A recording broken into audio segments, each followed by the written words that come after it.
Hi. Big boss journey ఎలా అనిపించింది sir మీకు? బిగ్ బాస్ జర్నీ మీరు అందరు చూశారుగా, బాగుంది. 15 వారాలు అందుకే వచ్చాను. సో చాలా అమేజింగ్ జర్నీ అబ్బా అది. అది అందరికీ రాదా అదృష్టం, లక్కీగా నాకు వచ్చింది.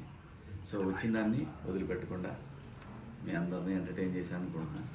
అంటే ప్రతిసారి 10 వారాలు ఉంటాను అనుకున్నారు, కానీ 15 వారాలు ఉంచారని అన్నారు కదా సార్. అసలు హౌస్లో ఉండడం ఇష్టం లేకపోతే 2-3 సార్లు కూడా బిగ్ బాస్ డోర్ దిగి నేను బయటకు వెళ్ళిపోతాను అన్నారు. ఎందువల్ల సార్ అది? ఆ మనిషి చిరాకు దొబ్బినప్పుడు అలాగే ఉంటుంది కదా, అందుకే అలా ఉన్నాను నేను. అంతే, వేరే ఏం లేదు. లోపల కొంతమంది ఆ ఇరిటేషన్ వచ్చినప్పుడు అలా అనేవాడిని అంతే. అంటే కాపీ ఇవ్వకపోవడం వల్ల సార్? కాఫీ ఇవ్వకపోవడం నేను అసలు ఒప్పుకోనుగా. కాఫీ ఇవ్వకపోతే నాకు బిగ్ బాస్ వద్దు, గడ్డ గుడ్డు వద్దు అనేవాడిని. కాఫీ నాకు రెండో పెళ్ళాం అంతే సార్. అంతే. అంటే బిగ్ బాస్కి వెళ్ళడం వల్ల మీకు ఏం నేర్చుకున్నారు సార్ అసలు లైఫ్లో? పేషెన్సీ. ఎవరిని కొట్టొద్దని నేర్చుకున్నా. ఒకసారి కొట్టేసి వెళ్ళిపోతానో నాకు తిక్క రేగితే అని అన్నారు. అంటే కొన్ని క్యారెక్టర్లు చూసినప్పుడు జనానికి అర్థం కావట్లేదా, నేను అనవసరంగా ఎక్కువ డిస్టర్బ్ అవుతున్నానని అర్థం కాక ఈ వారం లాస్ట్, ఈ వారం జనం కరెక్ట్ డెసిషన్ తీసుకుంటే ఉంటా, లేకపోతే ఎవడొకడు కొట్టేస్తా, లేదంటే నన్ను నేనని కొట్టేసుకుని వెళ్ళిపోతానని చెప్పాను. అదే సార్, మీరు లోపల ఆ డిస్టర్బెన్స్ ఇరిటేషన్ వల్ల అలా మాట్లాడా. అంటే మీరు ఎవరు ఎలిమినేట్ అవుతారని ఊహించారో అలా ఎలిమినేట్ అయ్యేవారు. అది ఎలా గెస్ చేసేవారు అసలు? ఏమో నాకు అలా తెలిసిపోతుంది. కాదు సార్, మీరు అక్కడ జోయలికస్ రూమ్లో డిస్కషన్ పెట్టుకునేవారు, ఈ వారం ఈ టికెట్ అవుట్ అని. అది ఎలా గెస్ చేసేవారని? తెలిసిపోతుంటుంది కదా, వాళ్ళ బిహేవియర్, వాళ్ళ పద్ధతి అంతా తెలిసిపోతుంటుంది కాబట్టి లెక్కలు వేసేవాడిని. ఆ లెక్కల్లో భాగంగా వచ్చేది అలాగా. ఓకే సార్, బిగ్ బాస్లో మీకు నచ్చిన మీ ఆడే టాస్క్ ఏ టాస్క్ ఇష్టం సార్ మీకు? నాకు గ్రూప్ టాస్క్లు చాలా ఇష్టం ఉండేది, ఎందుకంటే గ్రూప్ ఇన్వాల్వ్మెంట్లో ఫన్ ఎక్కువ వస్తుంది. చాలామంది కంటెస్టెంట్లు కొంతమంది బాగా ఆడారు. ప్రశాంత్, యావర్ తప్ప మిగతా వాళ్ళందరూ కూడా ఈ గేమ్స్ అన్ని బయట అందరూ ఆడినాయి టీవీ షోల్లో. అవును సార్. సో ఇవేదో పెద్ద ఒలింపిక్ గేమ్స్ అని నేను అనుకోను, కానీ గ్రూప్ టాస్క్లు చాలా బాగుండేవి, ఫన్ బాగా వర్కౌట్ అయ్యేది. సో గ్రూప్ టాస్క్లు నాకు చాలా ఇష్టం. ఇండిపెండెంట్గా ఆడే టాస్క్లలో ఏముంటుంది గురు, ఎవడో ఒకడే గెలుస్తాడు వారానికి. ఇక్కడ ఎవ్వరు తోపు ఆటగాళ్ళని అట్లా ఏం లేదు. బాగా సోలోగా ఆడిన గేమ్లలో ఎక్కువ గెలిచింది ప్రశాంత్, యావరే. అవును సార్. మిగతా వాళ్ళు ఇప్పుడు వైల్డ్ కార్డ్గా వచ్చిన వాళ్ళు కూడా వాళ్ళు ఇంతకుముందు టీవీ షోల్లో ఆడిన గేమ్సే కాబట్టి వాళ్ళకి పెద్ద కష్టంగా ఏమి అనిపించలేదు. మీరు ఆడిన టాస్క్లో మీకు చెయ్యి దెబ్బ తగిలిన టాస్క్ అసలు మీరు ఊహించారా సార్? అట్లా అసలు జరిగింది చాలా ఫూలిష్ అబ్బా, అది నా తప్పే. అది పడేటప్పుడు కూడా అరే గట్టిగా తగిలేసిందని కూడా జనాలు కూడా అనుకున్నారు. గట్టిగా తగిలేసింది.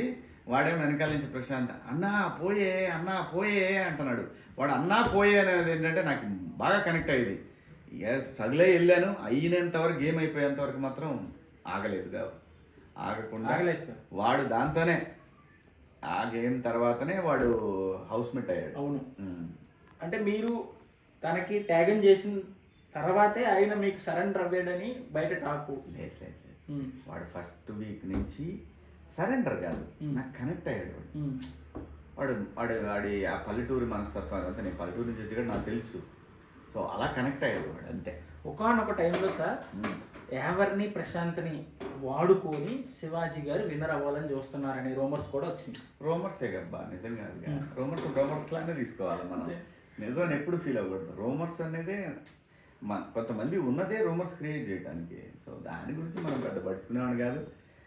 సో జనానికి అందరికీ, ఆడియన్స్కి అయితే తెలిసిపోయింది కదా, సోషల్ మీడియాలో రూమర్స్ క్రియేట్ చేయడం పెద్ద పని, పట్టించుకోవద్దు లైట్. ఇలాంటి ఆడపిల్ల మా ఇంట్లో ఉంటే పీకి మీద కాలేజ్ తొక్కుతాననే మాట ఎందుకు అనాల్సి వచ్చింది సార్? మన తెలుగు కుటుంబాల్లో ఆడపిల్లల అయినా మగోడైనా సరే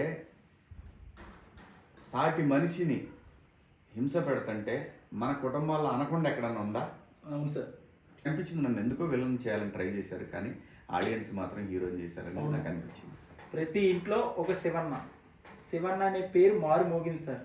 అయితే శోభాని ఫస్ట్ వీక్ నుంచి ఎలిమినేట్ చేద్దామని అనుకున్నారు ప్రేక్షకులు, కానీ ఆమె 10 వారాలు దాటే ఉంది. ఏం జరిగింది అనుకుంటున్నారు అసలు? ఏమో వాళ్ళకే తెలియదు, నాకైతే తెలియదు. అంటే బయటకు వచ్చి చూసారు కదా సార్, అసలు కొన్ని చూసినాకనే అర్థమైంది.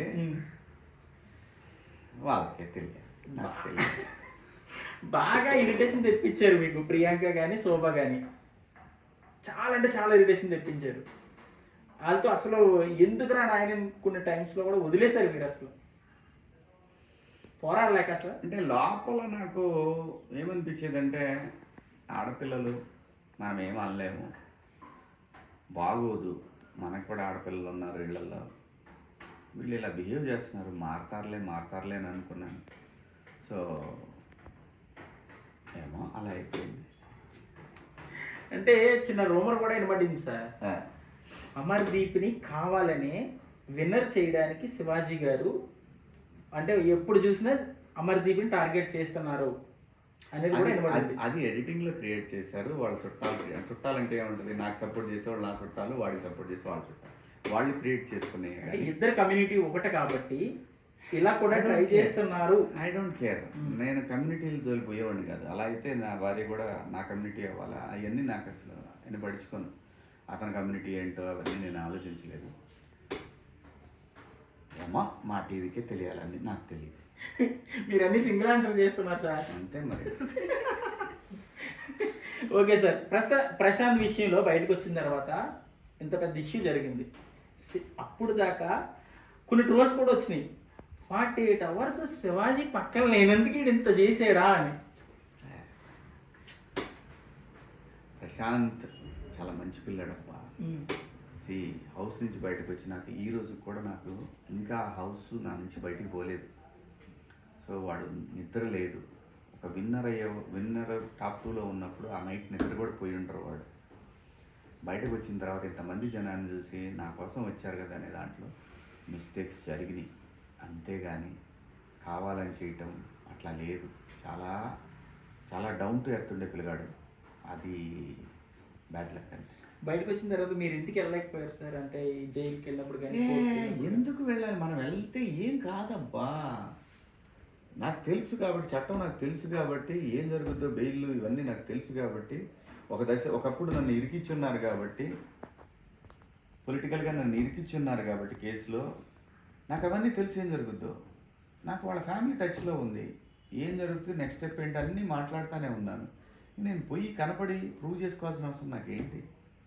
నాకు కూడా బాధ్యత ఉంది కదా, నాకు 2 పిల్లలు ఉన్నారు, నాకు ఫ్యామిలీ ఉంది, 4 నెలలు లేని నా వ్యాపారం ఉంది, ఇవన్నీ కూడా నేను చక్కబెట్టుకోవాలి. సో వాడికి ఏదన్నా ఉరిశిక్ష పడుతుందా నేను లేకపోవడానికి? నాకు తెలుసు కదా, అది బెయిల్బుల్ కేసు, బెయిల్ వస్తుంది. కాకపోతే చట్టాన్ని మనం గౌరవించాలి కాబట్టి పోలీసులను అక్కడికి వెళ్ళి కూడా ఇబ్బంది పెట్టదలుచుకోలేదు. చట్టాన్ని అంటే చట్టంలో ఉన్న వాటిని తెలిసి కూడా మనం అక్కడ పోయామంటే అది కరెక్ట్ కాదని నేను వెళ్ళలేదు. ఫ్యూచర్లో ఎలాంటి సపోర్ట్ ఇవ్వబోతున్నారు సార్ ప్రశాంత్ కానీ ఎవరికి కానీ? యాజ్ హౌస్లో ఎలా ఉన్నానో అలాగే ఉంటుంది నా సపోర్ట్. అంతే. ఎలాంటి సినిమాలు ఏమైనా చేస్తున్నారు సార్? సినిమా చేస్తా, సినిమా అని కాదు, ఏదన్నా కానీ వాళ్ళ కోసం ఏదో ఒకటి చెయ్యాలి అనేది అయితే దృఢ సంకల్పం ఉంది. దేవుడు దాన్ని ఎంతవరకు తీసుకుపోతాడు నాకు తెలియదు, బట్ నా ప్రయత్నం అయితే నేను చేస్తున్నాను. బయటకు వచ్చిన తర్వాత అమర్దీప్తో అయినా మాట్లాడారా సార్? లేదు, నేను మాట్లాడలేదు. అంటే వాళ్ళ కార్ మీద అటాక్ జరిగింది, వాళ్ళ ఫ్యామిలీ మీద కూడా అటాక్ జరిగింది కూడా 100% చాలా తప్పు. అది ప్రశాంత్ కూడా ఖండించాడు. అది ఎవరు చేశారో తెలీదు, కానీ అలాంటి దరిద్రమైన నేను అంతా తాగి ఎవరన్నా ఒళ్ళు తెలియక చేసి ఉంటారు. దుర్మార్గం అది. అమర్దీపే కాదు, గీతు మీద జరిగినా తప్పే, అశ్విని మీద జరిగినా తప్పే. ఏంటి ఆ లాగటాలేంటి, ఏం పద్ధతి, ఇంకా ఏంటయ్యా బాబు, ఇంత సోషల్ మీడియా యుగంలోకి వచ్చినా కూడా ఈ కొట్టటాలు, రాళ్ళు ఇసిరేటాలు మనుషులు చేసే పనులు కాదు. ఫ్యూచర్ ప్లాన్ ఏంటి సార్ నెక్స్ట్? ఫ్యూచర్ ప్లాన్ అంటే ఇప్పుడు వెళ్ళిన తర్వాత 1:30 భోంచేస్తాను, ఆ తర్వాత ఒక హాఫ్ అన్ అవర్ పడుకుంటా. ఈరోజు కాదు సార్, నెక్స్ట్ ప్రాజెక్ట్స్ ఏం చేస్తున్నారు? ప్రాజెక్ట్సా చెప్తా, వస్తే చెప్తా. మళ్ళీ మిమ్మల్ని కలవడానికి నాకు అవకాశం ఉంటుంది కదా సార్? వచ్చినప్పుడు రా. సరే సార్, మిమ్మల్ని ఎప్పటిదాకా సపోర్ట్ చేసిన మీ ఫ్యాన్స్కి ఏం చెప్పాలనుకుంటున్నారు? నాకు నా ప్రమేయం లేకుండా కేవలం నా ఆటను చూసి, నా పద్ధతి చూసి నాతో నడిచిన, భవిష్యత్తులో నడుస్తారని ఆశిస్తున్న అభిమానులకి చెప్పేది ఒక్కటే, మీ రుణం ఈ జన్మలోనే డైరెక్ట్గా మీతో తీర్చుకుంటాను లేదు కానీ తెలియదు, కానీ ప్రేక్షకుల రుణం తీర్చుకునే వాళ్ళకి ఏ కష్టం కలిగినా సరే ప్రజలుగా శివాజీ గొంతుకు ఎప్పుడు ఉంటానే ఉంటుంది. జనరేషన్స్ కోసం, ప్రత్యేక హోదా కోసం పోరాడిన పోరాడతాను, పోరాడుతూనే ఉంటాను. నాకు తెలుసు ఎవరు వస్తే ఇది ఆంధ్రప్రదేశ్ ప్రత్యేక హోదా వస్తుందో ఆ ప్రభుత్వాలు వచ్చినప్పుడు ఖచ్చితంగా నిలబడి సాధించే వరకు, ఎందుకంటే అది ఫ్యూచర్ జనరేషన్స్ కోసం పనికొచ్చేది కాబట్టి నేను పోరాడతాను. అది సాధించే వరకు నా పోరాటం ఆగదు. ఖచ్చితంగా ఆంధ్రప్రదేశ్కి ప్రత్యేక హోదా వస్తుంది. ఏ ప్రభుత్వం ఇస్తుందో కూడా నాకు తెలుసు. సో ఆ ప్రభుత్వం ఇప్పుడు దొన్నపోతును కొడితే పాలాడిచ్చిద్ది, బర్రెని కొడితే పాలు ఇచ్చిద్ది, అంతే కదా. సో ఇచ్చేవాడిని అడగాలి కానీ ఈయనోడిని ఎంతసేపు అడిగినా కానీ వాడు ఇయ్యడు. ఇచ్చేవాడు ఎవడో నాకు తెలుసు. ఇవాళ కాకపోతే ఇంకో 5 ఏళ్ల తర్వాత అయినా ప్రజలకు అనుకూలమైన ప్రభుత్వాలు వస్తాయి, భావితరాలకు ఉపయోగపడే ప్రభుత్వాలు వస్తాయి. వచ్చినప్పుడు పోరాడి సాధించే బాధ్యత శివాజీదే. కానీ సార్ 2024లో ఎవరు సీఎం అయితే బాగుంటుంది? ఎవడైతే నాకేంటి, జనానికి ఉపయోగపడితే ఏం మాట్లాడను, జనానికి ఉపయోగపడకపోతే మాత్రం ఆడ ఎవడైనా కానీ ఖచ్చితంగా నా గొంతు వినిపిస్తూనే ఉంటాను. అంటే మీ సపోర్ట్ ఎవరికి? ఎవడి జనానికి పనిచేసేవాడికే. అంతే. Okay sir. ఆంధ్రప్రదేశ్కి ఎవడైతే సపోర్ట్ చేస్తాడో ఖచ్చితంగా వాళ్ళకే. తెలంగాణలో మా టైగర్ సీఎం అయ్యాడు. అవును.